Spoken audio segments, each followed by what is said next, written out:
Oke, kembali lagi di Apa Kabar Indonesia Pagi. Sebelum kita melanjutkan perbincangan, ini kita langsung undang aja Bang Herzaki. Oh, bergabung ya? Sudah bergabung. Akhirnya nyampe dia. Bang Zaki silakan langsung Bang. Langsung saja duduk di. Aduh. Tadi kita pikir lagi mohon maaf ya, mohon maaf ya. Lagi enggak minta maafnya sama Bang Bestari lah ya. Oh enggak. Oh enggak ya. Oh enggak ya. Oh salah apa? Bang Zaki, tahan dulu ya Bang. Saya mau ke Bang Bestari. Bang Bestari, tadi boleh tanggapi, nampaknya sudah ada kode-kode senyum-senyum tipis-tipis nih dari Bang Bestari. Apa yang mau ditanggapi terkait pernyataan para narasumber ini? Kayaknya ada yang menggelitik dari pernyataan Herzaki kayaknya. Iya, saya kira begini ya, bahwa memang menjadi negarawan itu nggak gampang gitu ya. Pak Prabowo sudah memperlihatkan kenegarawanannya. Ya saya nggak tahu tuh kenapa memang disebutkan sebagai sesuatu yang internal, namun hari ini itu juga bukan pertemuan tertutup. Artinya segala sesuatu yang terpublish itu memang harus bijak-bijak bernarasi gitu. Karena bisa saja masyarakat itu memberikan penilaian-penilaian yang berbeda ataupun ya, beragam gitu ya. Nah, bagi Nasdem sendiri apa yang disampaikan itu sebetulnya tidak penting sama sekali. Memang kadang-kadang sesuatu yang terlontar, hal-hal yang tidak penting itu ya tidak terlalu perlu ditanggapi lah. Namun karena host tadi bertanya tentang bagaimana sikap bila ada seperti ini, itulah yang ingin kami sampaikan, bahwa Nasdem kalau disebut bahwa koalisi yang lama tentu itu identik lah, nggak usah juga kita mengatakan bukan ke sana, tidak perlu menyebut sesuatu. Saya ingin minum-minum yang manis-manis misalnya begitu ya, kalau sirup itu kan manis, masa kemudian dikatakan itu adalah es rujak, kan nggak mungkin juga.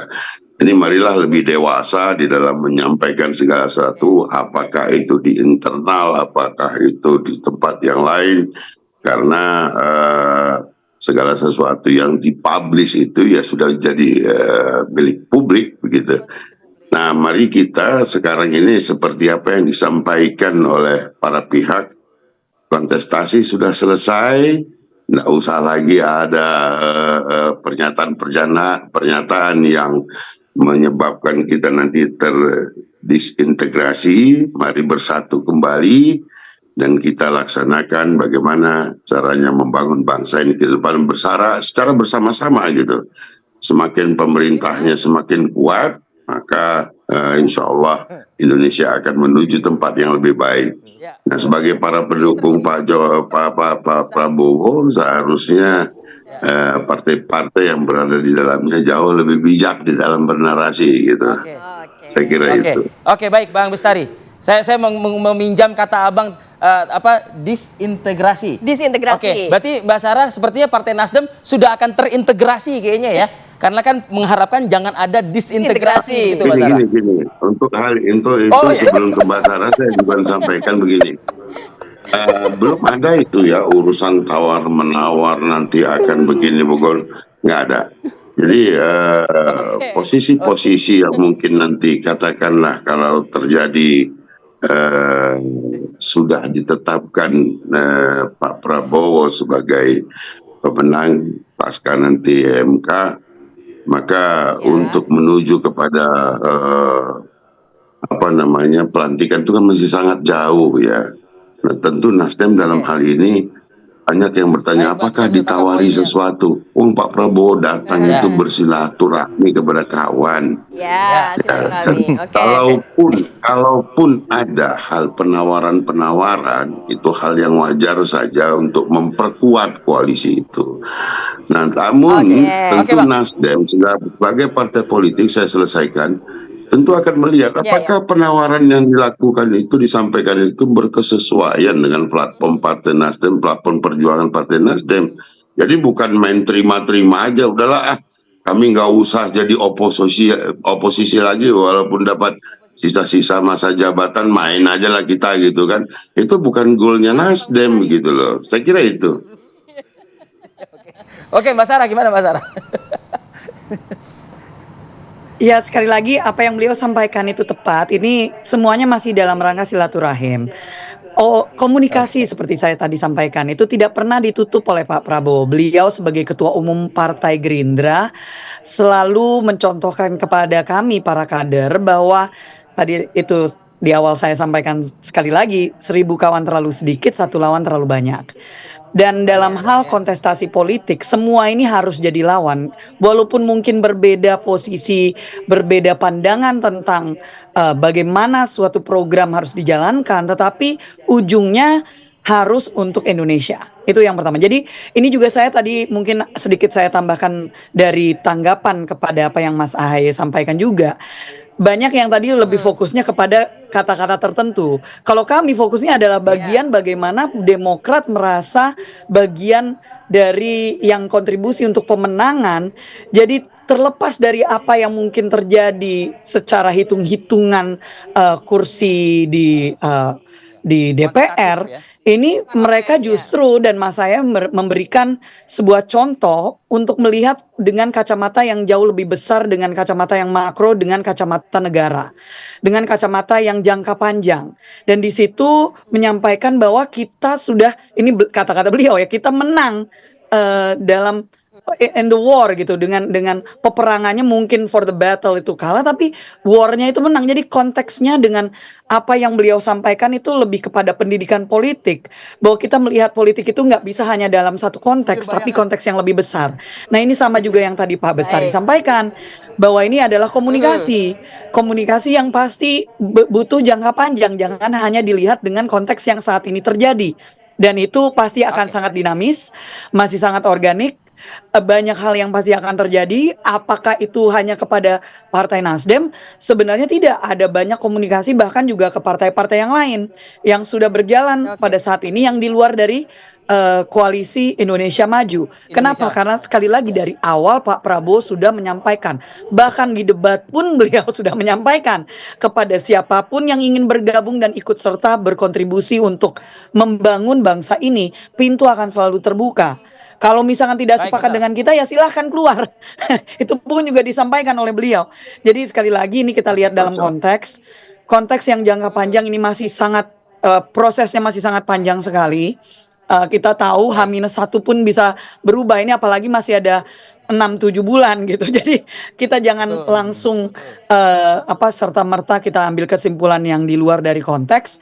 Kembali lagi. Oke, Mas Sarah. Lihatlah dari apa yang disampaikan juga oleh Mas Ahaye secara menyeluruh, dan oleh sebab itu kami, terutama saya mewakili Partai Gerindra, mengucapkan banyak terima kasih kepada semua kader, terutama yang ada di Demokrat dalam konteks ini, yang sudah berkontribusi untuk memenangkan Pak Prabowo dan Mas Gibran, dan sangat berperan besar untuk perjuangan kita kemarin, apalagi sampai Pak SBY juga sampai turun gunung, ya itu sesuatu yang tidak mungkin kita pungkiri gitu.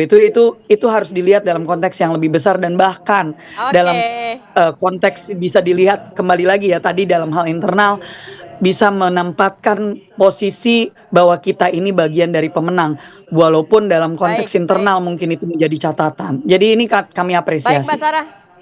Ya, terima kasih banyak Mbak Sarah. Nampaknya juga Mbak Sarah akan melanjutkan ke agenda selanjutnya ya. Terima kasih Mbak Sarah. Sehat selalu. Assalamualaikum. Oke, Bang Zaki. Partai Nasdem sepertinya akan terintegrasi melalui pernyataan tadi begitu ya. Artinya ya welcome dong, sebagai yang penghuni rumah kan seharusnya welcome dong. Tentu sangat welcome, karena bagi kami begini ya. Kami ini punya kesamaan visi dan misi dengan Pak Prabowo. Bagaimana kita bisa bangun Indonesia ke depan dengan kebersamaan, kesetaraan, saling menghormati.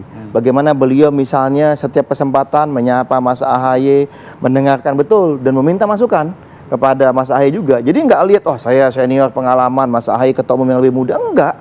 Beliau bisa memposisikan ini setara gitu. Nah ini yang membuat kami kemudian sangat respect kepada beliau, itu satu. Yang kedua, bagaimana beliau bisa memposisikan pada saat Pak SBY ini kan presiden, nih kan, yang sudah duluan dibandingin beliau gitu, lebih senior gitu. Tapi juga kita lihat bagaimana Pak SBY ketika Pak Prabowo sudah terpilih, Pak SBY bilang, Ya boleh dulu saya pernah jadi komandannya Pak Prabowo, tapi hari ini komandan saya Pak Prabowo, kan begitu. Nah, maksud kami inilah cairnya komunikasi antara Pak SBY, Mas Ahy dan Demokrat kepada Pak Prabowo dan juga tadi teman-teman. Jadi Demokrat akan merangkul semua partai yang kami setuju sekali. Oke. Setuju. Apapun langkah yang diambil Pak Prabowo. Termasuk yang di tempat lama akan merangkul juga. Oh silakan. Kalau menurut kami bukan, jangan kan Nasdem. Kalau misalnya Pak Prabowo mau ngajak PKB, mau ngajak PKS, silakan aja. Malah bagus menurut kami. Mbak Sarah kasih spill dikit kan, sudah ada komunikasi gitu kan. Gitu kan. Jadi Bagus. ya siap-siap aja lah sebagai penghuni rumah lah mungkin ya. Ini terakhir nih, Bang Ipang, kira-kira nanti yang oposisi jadi siapa dong Bang kalau kayak gitu? Kalau semuanya masuk ke dalam satu tempat. Mungkin ya. tinggal pengamat jadi oposisi atau anak STM lah kan.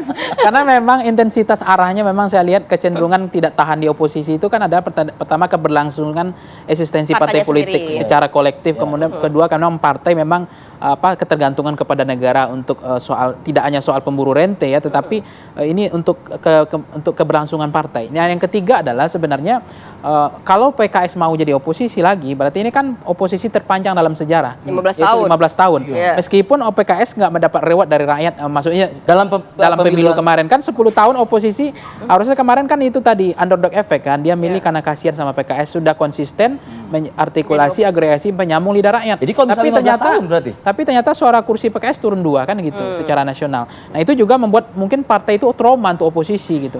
Itu yang ketiga adalah tentu kalau kita mencermati gelagat-gelagat sekarang dari intensitas sara ini, tinggal satu-satunya harapan PDIP yang bisa akan jadi oposisi. Menurut saya ya, karena PKB itu DNA oposisi nggak pernah ada, punya pengalaman oposisi. Terutama tadi itu adalah resources sumber daya mereka itu biasanya dia sangat tergantung kepada eksekutif, termasuk yang namanya partai Nasdem dan PKB. Jadi DNA-nya juga nggak pernah ada oposisi. Jadi cuma ada DNA oposisi hanya di 2 partai ini, PKS dan PDIP. PDIP. Nah, yang kalau menurut saya sejauh ini per hari ini, PKS itu masih 50-50. Karena cukup lama kalau mau puasa lagi ya. Ya mungkin harus butuh kontemplasi dulu. Oke. Atau improvisasi Masa mana yang terbaik. mau perlu juga pecah rekor begitu loh ibaratnya. Ya, karena pecah rekor ya memang 15 tahun kan, karena memang rekor terpanjang oposisi 10 tahun, termasuk Demokrat kan. Nah, itu memang ujiannya 9 berat. tahun ya Demokrat ya.